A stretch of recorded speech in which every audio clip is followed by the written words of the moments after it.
Tudo bom, galera? Bom dia, boa tarde, boa noite, boa madrugada para você, concurseiro profissional que está aí correndo atrás nesse batidão doido. Nós estamos aqui novamente no site euqueropassar.com.br, onde eu, João Vitor Guimarães, vou estar dando para vocês a matéria de Direito Administrativo. Na aula passada, vocês lembram, nós trabalhamos com os conceitos básicos para o entendimento do direito administrativo. Nós trabalhamos com o conceito de direito, nós trabalhamos com direito público, com direito privado, trabalhamos com as fontes do direito, a lei, os costumes, a doutrina, a jurisprudência, trabalhamos também com os critérios de fixação e conceituação do direito administrativo. Hoje nós vamos estar trabalhando com o quê? Nós vamos estar trabalhando com princípios da administração pública. E como eu disse na aula passada, eu quero relembrar vocês, essas primeiras matérias, as primeiras conceituações, elas são extremamente importantes. Não adianta você simplesmente tentar decorar o texto da lei seca, não dá. Existem esses princípios, essas regras que vão estar o quê? Norteando o direito. E é tão importante vocês fixarem neles, porque se vocês derem de cara com a questão onde vocês não saibam a matéria, vocês vão estar sabendo a base, como interpretar o que está escrito, e vocês vão ter uma chance muito maior de acertar essa questão. Beleza? Então, desde já, nós já vamos começar a nossa aula de Direito Administrativo de Princípios da Administração Pública, no qual nós já vamos estar introduzindo o quê? Os princípios constitucionais. Pessoal, os princípios constitucionais da administração pública, eles são extremamente importantes. Por quê?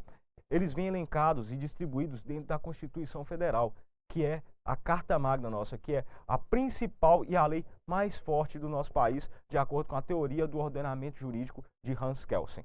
Correto? Vocês não precisam estar decorando o nome das teorias, mas é só para vocês entenderem a pirâmide do direito, com a Constituição no máximo. Por isso, os princípios constitucionais, eles são tão importantes, porque eles regem, inclusive, as leis posteriores e as leis menores, as leis complementares, as leis federais, que vão estar abaixo da Constituição Federal. Então, nós vamos tentando logo nessa matéria, e nós vamos trazer também um métodozinho mnemônico para vocês decorarem esses princípios. O primeiro princípio constitucional, e com certeza, sem sombra de dúvidas, o mais importante para a gente trabalhar no direito administrativo, é o princípio da legalidade. O que é o princípio da legalidade? É a atuação da administração pública pautada na lei.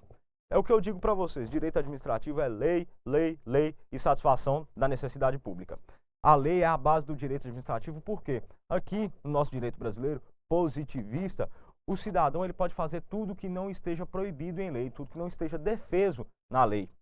Já a administração pública não. A administração pública ela só faz o que está prescrito na lei, que é o princípio da legalidade, é a taxatividade da administração, dos atos da administração pública. Ela só pode fazer o que está prescrito em lei, porque senão vocês teriam aí chefes de executivo que estariam colocando o interesse privado frente ao interesse público. Eles estariam utilizando a máquina administrativa em interesse próprio, coisa que é inadmissível, tendo em vista que, ao contrário do que muitas pessoas acham, a sociedade não é escrava da administração pública. A administração pública é que existe em função da sociedade, tendo em vista que se não existisse sociedade, existiria direito público, existiria administração pública? Não. Então, o princípio da legalidade é um dos mais importantes, é o mais importante no nosso direito administrativo. É imprescindível que vocês fixem isso. O segundo princípio constitucional é o princípio da impessoalidade. Ele é um princípio e, ao mesmo tempo, ele é um critério objetivo para os atos administrativos. Que é o quê? O funcionário público, o administrador público, ele não pode se valer de critérios subjetivos para poder fazer a prestação do seu serviço. O serviço tem que ser feito através de critérios objetivos. O quê? Você não pode levar em consideração as questões pessoais para dentro do seu serviço. O que seria uma forma simples de elencar? Você é um cidadão, está querendo que o lote ao lado de sua casa seja capinado. Você entra com um requerimento.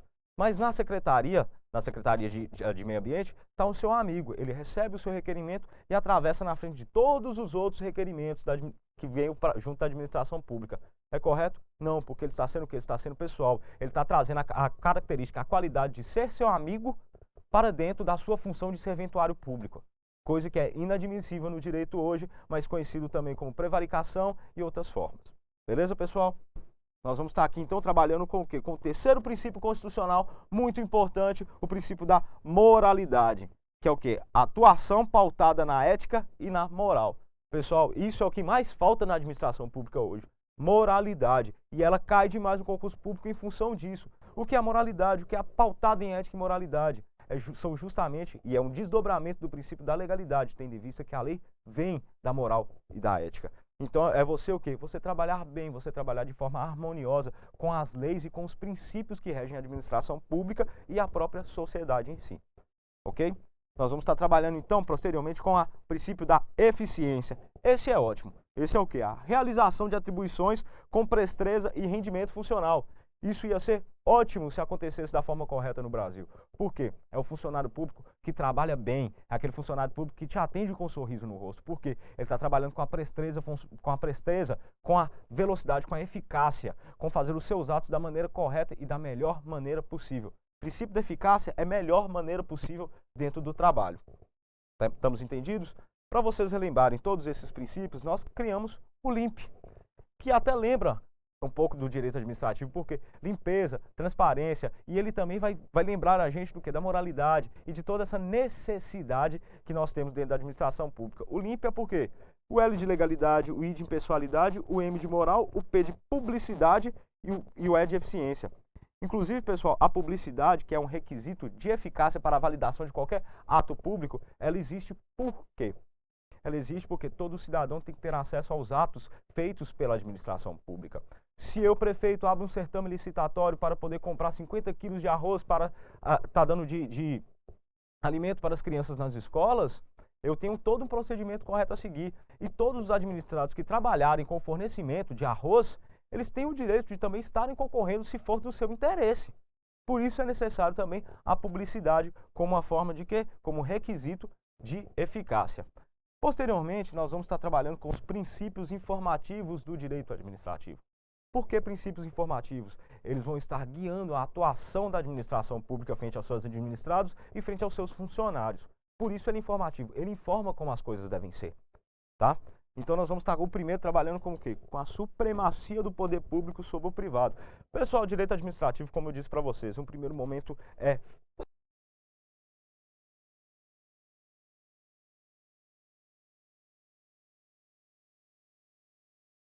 lei, e o segundo momento é satisfação da necessidade pública. Nós vamos ver isso muito nos princípios informativos do direito. Por quê? A supremacia do poder público sobre o privado é simplesmente os interesses gerais frente aos privados. Coisa que é necessário, como eu disse para vocês, se um chefe do executivo está colocando a sua prerrogativa de chefe do executivo para poder trazer para si bens materiais ou trazer influência, ele está indo de encontro à supremacia do poder público sobre o privado. E, inclusive também a indisponibilidade do interesse público, que é um desdobramento do primeiro. O que é essa indisponibilidade do interesse público? Não é lícito dispor do interesse público ou fazer prevalecer interesse próprio. Seria um prefeito que iria fraudar uma licitação pública, como por exemplo, não dando publicidade ao ato para que somente os seus amigos ou seus interessados possam concorrer a esse certame licitatório. Por isso, é tão importante que a indisponibilidade do interesse público, ela seja de sobremaneira utilizada na administração pública. E você, como próximo serventuário público, pessoal, não leve isso só como matéria do direito, não leve isso só como uma forma de passar no concurso, leve isso como uma lição para a vida, como você deve atuar como serventuário público, ok? O próximo que nós vamos estar trazendo é a continuidade do serviço público. Ou seja, o serviço público ele não pode parar. E aqui existe uma celeuma, uma coisinha que a gente tem que falar sobre a lei da greve do servidor público. Mas nós vamos estar trabalhando essa questão na aula específica de serviço público. Mas o que você tem que lembrar agora é que o quê? O serviço público não pode parar, sendo ele essencial ou secundário. Ok? Vamos estar trabalhando no próximo, que é o quê? A autotutela. A autotutela, pessoal, ela é representada como a independência do poder administrativo, a capacidade de se auto-administrar. Se auto-administrar seria o quê? Delegar os seus atos, avocar os seus atos, anular os próprios atos, revalidá-los, invalidá-los. É toda a independência que o administrador público ele precisa para poder exercer a sua função. Então, é extremamente importante que vocês lembrem da autotutela. Eu coloquei aqui nas nossas frases objetivas a autotutela como que declarar nulidade dos próprios atos. Por quê? Declarar a nulidade dos próprios atos é o maior ato de independência que um poder pode ter no sistema tripartidário brasileiro. Posteriormente, nós vamos ter a razoabilidade. O que é a razoabilidade? A razoabilidade são os poderes dados à administração pública devem ser exercidos em função e na medida necessária ao interesse público. O que eu disse para vocês, direito administrativo é satisfação da necessidade pública. O interessante da razoabilidade que é o quê? Aqui são os poderes dados devem ser exercidos em função, na medida necessária ao interesse público. Aqui nós vamos estar falando dos vários poderes e como eles devem estar vindo. Ao contrário da proporcionalidade, que na proporcionalidade nós trabalhamos com a dosimetria das medidas necessárias à satisfação da necessidade pública. Aqui no primeiro nós temos a satisfação da necessidade e no segundo nós temos como dosar as medidas necessárias para satisfazer essa necessidade. Correto? Posteriormente nós vamos ter a motivação. A motivação também é um fundamento, assim como a publicidade. A motivação é o quê? A necessidade de fundamentar, expor ou indicar os fundamentos jurídicos de uma decisão. Se um ato administrativo ele não for pautado nisso, ele simplesmente é nulo de pleno direito. Por que a motivação? Porque a autoridade competente ela tem que expor os princípios e a lei a qual ela está arregimentando o seu ato administrativo. É o quê? É um prefeito falar por que ele está abrindo o certame licitatório. A necessidade da população em estar recebendo tantos quilos de arroz para as suas crianças, tarará. É isso. E falando justamente o quê?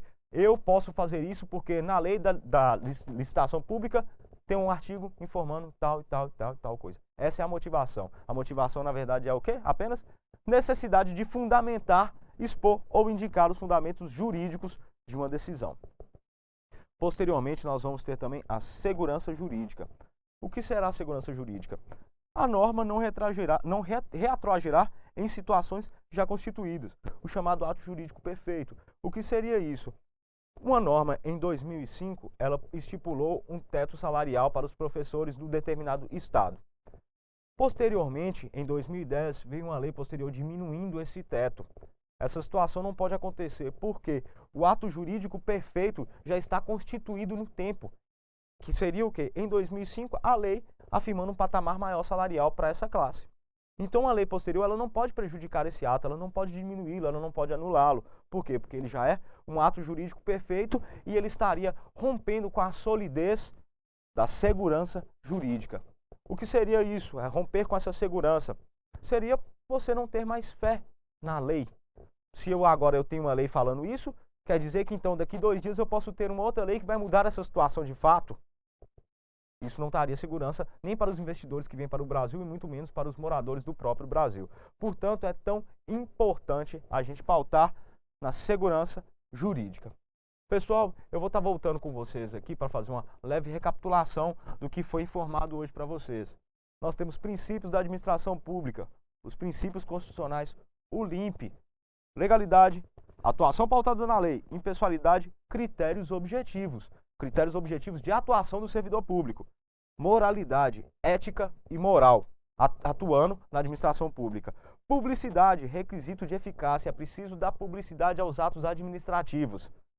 E o E de eficiência, realização de atribuições com presteza e rendimento funcional. Aqui é o quê? Trabalhar da melhor maneira possível para cumprir a sua função. Esse é o LIMP.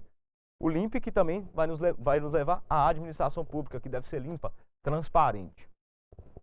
Depois nós temos os princípios informativos, a supremacia do poder público sobre o privado e a indisponibilidade do interesse público, que vão estar ligadas. Sempre o quê? Satisfação da necessidade pública. Existiu a necessidade pública, o direito administrativo tem que se virar para poder estar sanando essa necessidade.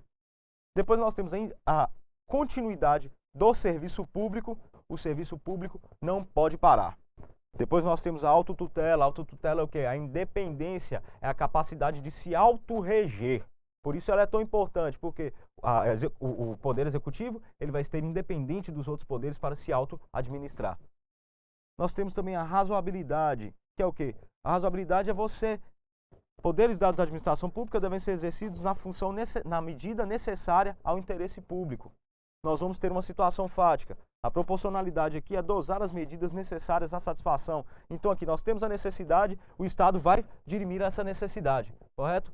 Nós vamos ter que dirimir essa necessidade de forma proporcional. Nós temos depois a motivação que também é um requisito objetivo. A autoridade competente ela tem de motivar os seus atos, ela tem de falar por que e aonde na lei que é permitido ela estar realizando esse ato. E por último, a segurança jurídica. A norma não retroagirá em situações já constituídas, situações onde já existam o ato jurídico perfeito.